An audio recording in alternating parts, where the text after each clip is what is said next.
Hi, everyone. Welcome to another episode of Five on the Frontline, produced by AIHA. I'm your host, Mark Ames. Assured Biolabs has done something miraculous. They've managed to get more than 90% of their employees vaccinated at a time when many people are still struggling to get a COVID-19 vaccine.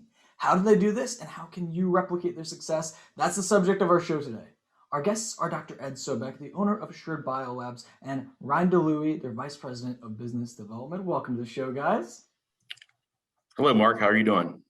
Good, thank you. Dr. Sobek, you've been able to get more than 90% of your employees a COVID-19 vaccination. I'm sure a lot of people would love to know how you're able to accomplish this. What's the secret to your success? Well, I think for us as a laboratory where we were basically essential employees throughout the pandemic, and because we serve a lot of VA hospitals for pharmaceutical compounding, critical care facilities, long-term care facilities, and they all need to have their samples tested in order to be safe in those facilities. And so from that standpoint, we had, I think we were fortunate that we had a lot of interest in the pandemic. Employees understood how things, how it was evolving, because we had a database where everybody put in articles. Anything new came out in the news, and we would discuss it at lunchtime and other sessions, and we would talk about those things. And everybody was really up to date on it. And another thing was we were the first lab to become accredited for air and surface testing for SARS-CoV-2, which basically that was a whole other thing. So we were actually dealing with samples, and so we had this whole thing of understanding with the employees, and from that standpoint. They were very willing and wanting to get the vaccination. So one of the things that we really focused on was, okay, when the vaccines are ready, as essential employees, we knew we'd qualify to be early on. So how do we streamline that? And Ryne Dlouhy took the lead with that, and he really did a great job. And I'll let Ryne talk about some of the things he did there. Yeah, like Dr. Sobek said, getting the employee buy-in early on was key for us. And as far as getting scheduled and organized for the vaccine, I would just recommend preparing as much as you can beforehand. We took time, made sure all of our employees' work IDs and driver's license were up to date, and we plotted out a schedule. So we made sure not everyone was out of the office at the same time. And be diligent. We checked the website on a daily basis, and we reached out to our local health department to have the determination on our eligibility status. So yeah, I would recommend doing as much as you can now so you're ready when the time comes.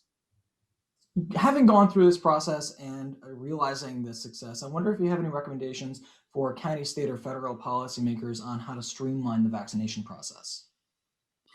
I think at that level, the county and the state level, I think one of the ways, we have 3 different vaccines now that are approved, and the newest one was the Johnson & Johnson, which is a single shot vaccine. I think, and it doesn't have all the cold storage requirements that the Pfizer or the Moderna vaccines have. So I think one of the things that would be great would be, to work with like local pharmacies and to be able to organize these pharmacies where employees can go to those locations, or actually they come out to the job sites where the employees are and on site and actually give the vaccinations out. I think if you have that, you'd have a lot more adoption. People are there. Well, I can go down and get the vaccine. And they're here, to give us a vaccine. So let's go down and get it.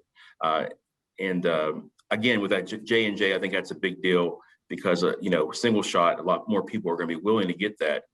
So I think from that standpoint, I think to make it easy for the employees to have their vaccines, because it's going to be so important. The more people we have vaccinated, the sooner we get to the herd immunity, and the sooner that we're going to be able to get back to some normality in life. And I think we're all looking forward to that. And the vaccine is the answer. Ryne, give you the last word. Any recommendations for how to increase employee engagement? Just be transparent, be open with all the information. Share the new CDC guidelines with your employees. And yeah, just keep everybody on the same page. Great. Well, thank you so much for being on the show, guys. Really do appreciate it. Thank you, Mark. Appreciate it. And thanks everyone for joining us. Five on the Front Line is produced by AIHA. Please subscribe to the show wherever you get your podcasts and on AIHA's YouTube channel so that you're the first to hear the essential insights from our guests all in 5 minutes. I'm Mark Ames, wishing you a safe and healthy day ahead.